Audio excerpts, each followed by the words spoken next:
SCR 11. Leslie, can you give us a summary? Mr. Chair, Senate Concurrent Resolution 11 recognizes and honors the National Conference of State Legislatures on its 50th anniversary. There's no fiscal impact and no revenue impact. Thank you, Mr. Chair. Thank you. We have distinguished guests here today, so I'm going to start with Senator President Wagner, Solomon, and Starr. You can come all three of you at the same time. Do we allow the emeriti here to take the center seat? Oh, this ought to be good. Okay, I'll go first and quickly. Yes. Mr. Chair, Jama, Vice Chair Bonham, members of the committee, for your record, Rob Wagner, State Senator from Senate District 19, representing the communities of Portland, Lake Oswego, West Lynn, Tualatin, River Grove, portions of Durham, unincorporated Multnomah, Clackamas, and Washington counties. I also get the honor of serving as your Senate President, and I want to bring my vocal and strong support for Senate Concurrent Resolution 11, which recognizes and honors the National Conference of State Legislatures on its 50th anniversary in 2025. For those who haven't necessarily had an opportunity to engage, NCSL has enriched the lives of many legislators, but also our staff and people that actually advocate around public policy in the state of Oregon for these 50 years. I know we've had multiple members. We have two very active members right now. Lisa Reynolds is an officer and co-chair of the NCSL Children, Families, and Human Services Committee, and Senator Sarah Gelser-Bluen is also an officer and a vice chair. And we've had some distinguished leadership. We'll hear from Senator Solomon as one of our strongest and most vocal advocates. And in your magazine that you will find in your offices celebrating 50 years of NCSL, this beautiful publication, if you go back, you can see the fifth person who was the president and the chair of the NCSL was Jason Bowe. Might be a name that you would recognize. Democrat here, had some incredible legacy. And you have to flip a few more pages until you get to this one. And I don't know where he drinks from the fountain of youth. Where are you? There it is. Senator Bruce Starr, 2013-14. And so I'm going to let him embarrass himself, but to talk about what it is. But my experiences in NCSL, having been a young staffer and then a young advocate and now an old legislator,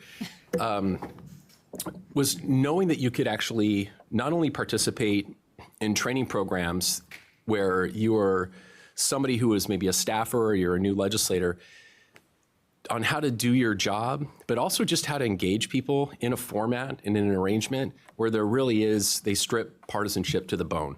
And you get to meet people and interact with people from different backgrounds and different states, different walks of life. I remember back in 2002, 2003, getting a chance to go back to one of my first NCSL conferences in Denver and getting a chance to, as a, I think I was maybe a first year advocate in the building. I'd been a staffer, I'd come back from grad school, getting to do after hours stuff where we were able to get on a bus and go out to Red Rocks and be able to see a concert. And my seatmate at that time was Ginny Burdick. And I never had the opportunity in the building to spend more than 15 minutes just advocating for a position, but to be able to sit and say, how's Kate? Really get the opportunity to do a deep dive, or going to that piano bar and being able to swing dance with Mary Soderbergh, Jeff Merkley's wife. And you get an opportunity when you're away to be able to come in and really find people's common humanity. And sometimes you find issues that you can work on together that you never would have known that where you had areas of alignment. So there's a formal aspect of NCSL, which I find so enriching, where you can come together and really do deep dives on policy. And then there's also this really magical thing that happens where people can come together across the country, even within your own state, and get to know each other and really forge relationships. So couldn't be prouder of Oregon's affiliation and obviously for the leadership that we've experienced. I hope and encourage all members, if you haven't encouraged your staff or you haven't been able to attend some of the conferences, I would really encourage people to lean in and get involved. And congratulations on the 50th. Good afternoon, Chair Jama, Vice Chair Bonham, and members of the committee. For the record, I'm Janine Solomon. I'm the state senator for Senate District 15, and that includes areas of Forest Grove, Cornelius, Hillsborough, and the Rock Creek area of Western Washington County. I'm here today to support Senate Concurrent Resolution 11, honoring the National Conference of State Legislatures on its 50th anniversary. So NCSL has made a commitment to strengthening the legislative institution and supporting those who make it work. They offer members access to nonpartisan policy research, training resources, technical assistance, and opportunities to connect with other legislators and their staff. So events like the NCSL Annual Legislative Summit allows for state legislators and staff to collaborate on those bill ideas, as Senator Wagner mentioned, engage in transformative discussions, and develop professional skills through trainings that are offered. So to give you an example of bill ideas and collaboration at NCSL events, at the 2024 NCSL Legislative Summit this past summer, Senator David Brock Smith and I learned about a national movement to end child marriage by raising the minimum age of marriage to 18. That's across all states.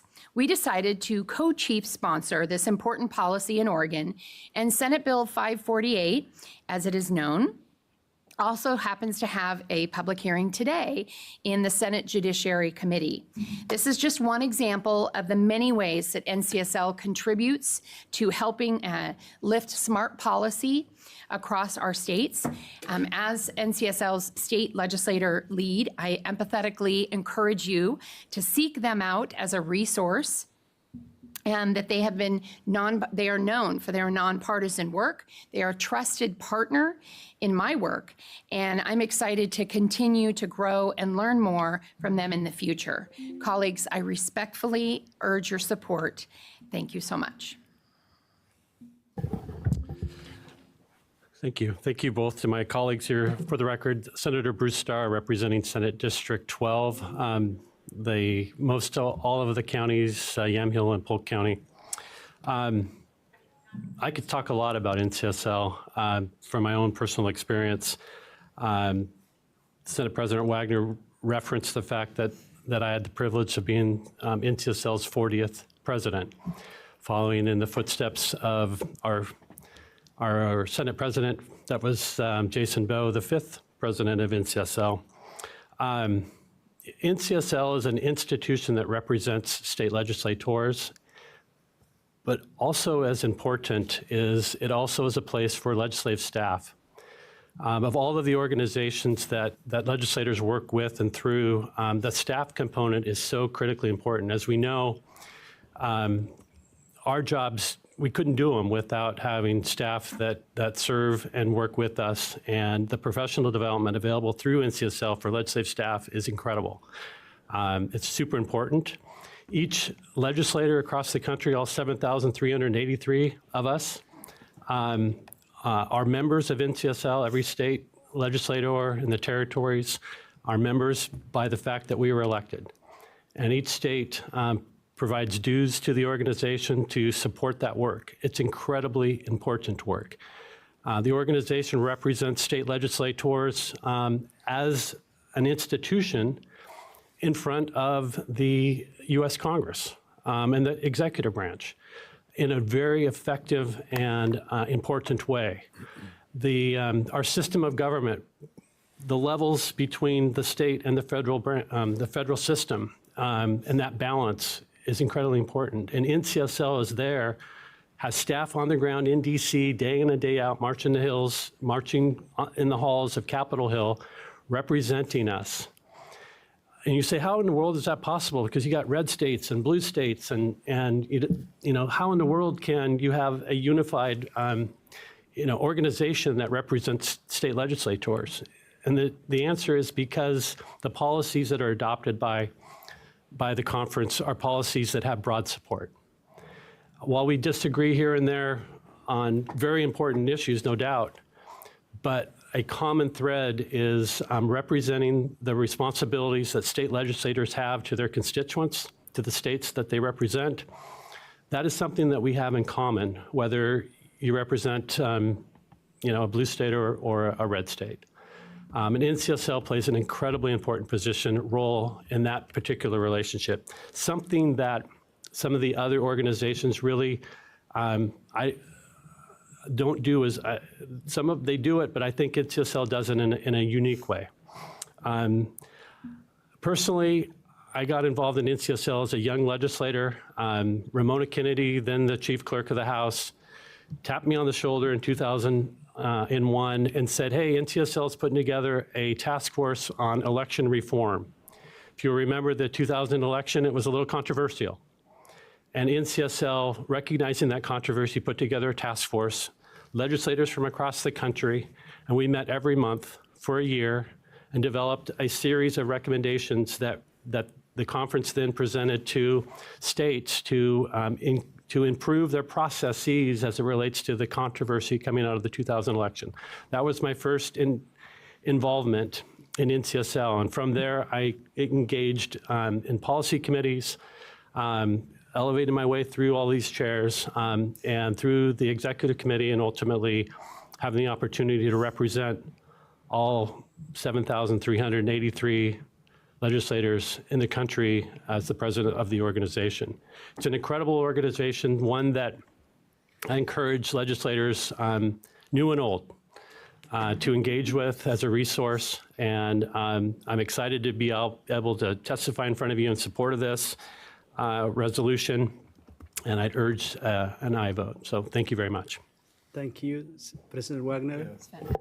Yeah, thank you, Mr. Chair. I neglected the second page of my testimony, and this will be brief. This is why we call Senator Starr the nickname Hanging Chad.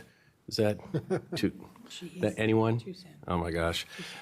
I did want to recognize, though, a couple people, and that is Sunny Day, who people may or may not know, but is the NCSL staff liaison and has been for many years, who we count on as our point person into our office and into the building, with Larry Morandi, who also did the work. And little known fact, Sunny got her start in politics as a legislative aide for Bill Dwyer out of Springfield. So I was like the tie back. And to Tim Story and to Stacy Householder and everyone that does work at the national level, we just want to say thank you. If you do have staff or people that are really interested, Carol Suzuki in our office, who helps us play air traffic control, is a rich resource with a lot of history. So if you guys have staff or have questions, please know that our office door is open. We're happy to engage with your teams or encourage people to attend conferences or take the point on policy positions and make Oregon proud. So thank you so much for the opportunity to testify. Thank you. Question? I call Sunny Day, Associate Director of NCSL. We're going to have a presentation, I believe. Good afternoon. Please go ahead and introduce yourself, and we can go ahead and start the presentation. Oh, thank you. Thank you so much, Chair Jama, Vice Chair Bonham, and members of the committee. I'm Sunny Day. I am the Associate Director for Post-Secondary Education at the National Conference of State Legislatures, where I also have the pleasure of serving as the NCSL liaison to the state of Oregon and have since 2015. Like you heard, I began my legislative staff career here many moons ago when I was a student at the University of Oregon and interned here in the Oregon legislature, and always have remembered the rugs in the House and Senate chambers. So I always share that fun fact with folks. So I'm here today to speak in support of SCR 11, honoring the National Conference of State Legislatures on its 50th anniversary, and share just a bit about what we do and the services we provide to state legislatures. NCSL is the bipartisan organization created by state legislators and legislative staff to ensure and further the effectiveness, independence, and integrity of legislatures in the United States, Washington, D.C., and the United States territories. NCSL believes in the importance of the legislative institution and knows that when states are strong, our nation is strong. And since our convening in 1975, the conference has played a significant role in supporting the first branch of government. And in celebrating its 50th anniversary, NCSL honors its history, its members, and the work that drives representative democracy, civility, and innovation. NCSL is the only organization, as you heard, serving all 7,300, and you did it better than I did, 7,383 state legislators and more than 25,000 professional legislative staff. And as your state liaison, you can contact me anytime to be connected with our resources or get answers to questions. You might not know that NCSL tracks more than 1,400 issue areas, from criminal justice reform to education to healthcare and transportation, and to the more obscure issues. We probably have someone tracking the issue and who can provide timely information. And certainly, as a bipartisan organization, as you heard so beautifully earlier, NCSL staff respect the diverse perspectives within legislatures and are committed to providing objective, fact, and evidence-based research and resources to support the policymaking process. NCSL provides access to pending and enacted legislation through comprehensive searchable databases covering a variety of issues that include the 50 states, DC, and the US territories. And NCSL staff have deep and broad policy expertise and track, analyze, and report on pending and enacted state legislation. We also serve as the world's authority on legislatures, tracking and analyzing parliamentary procedure, legislator demographics, compensation, partisan composition, legislative staff and leadership structures, terms of office, and more. And we create regular platforms, online and in person, for bipartisan discussions of the nation's critical issues. Our 63-member executive committee is comprised of legislators from both political parties and legislative staff who work together to ensure the organization best serves all members. And the NCSL presidency rotates every year between a Republican and a Democratic state lawmaker. And as you heard, NCSL is the voice of state legislatures in Washington, D.C. NCSL opposes unfunded federal mandates and unwarranted federal preemption of state authority and seeks to provide legislatures the flexibility they need to innovate and respond to the unique needs of their residents. So some of the things we do in DC include tracking and reporting on actions, bringing legislators to the nation's capital to meet with members of Congress and the administration, and other stakeholders. We testify before congressional committees and commissions, and we engage with members of Congress and the administration on state federal priorities of the conference. NCSL is the only organization also with specific legislative staff professional associations for those with similar jobs, for example, in IT, fiscal, research, security, and more. And our Legislative Training Institute is the only professional development service that travels to state capitals to deliver timely skills unique to state legislators and legislative staff. So just briefly here are some ways that legislators and legislative staff can get involved with NCSL. You can reach out to me anytime with questions about policy or questions about NCSL. You can also create an online account and get member-only services, including sort of the bill tracking service that we at NCSL use. You can have access to too if you're interested. You can sign up for our policy newsletters, connect with us on social media, register for a policy or training webinar, and of course read our state legislature's news at ncsl.org. And then finally, a reminder, that we'll be in Boston during the NCSL Legislative Summit this year. It's the largest gathering each year that focuses on public policy and typically draws more than 1,000 legislators and over 800 legislative staff, and a total attendance of 6,000 or more. We're expecting big attendance in Boston this year. And I want to close by extending a special thanks to my very good friends, Senator President Wagner, Senator Solomon, and Senator Starr, for carrying SCR 11 and being wonderful champions for NCSL's work. And thank you. Thank you, Chair Jama. Pleasure to meet you, Vice Chair Bonham, and members of the committee for your consideration. Thank you. Questions? Vice Chair Bonham. Yeah, thanks, Chair Jama.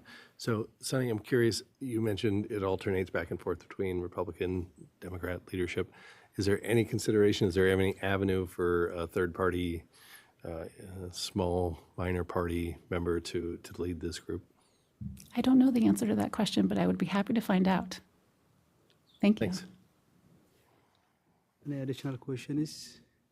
I do have one. First of all, I actually never attended, so I'm hoping to make this coming year. So I'm guilty as charged. But you do some international work, right? Yes. We have an international delegate group that meets at Legislative Summit, and if you would be interested in being in that room, that would be great. I can help you with that. Excellent. Thank you. I would love to. Wonderful. Thank you. Any additional questions or comments? Seeing none, thank you so much. Really appreciate you coming. So I'm going to go ahead now and closing the public hearing on SCR 11. And now I'm going to open a work session on SCR 11. Seeing none, thank you so much. All right, thank you.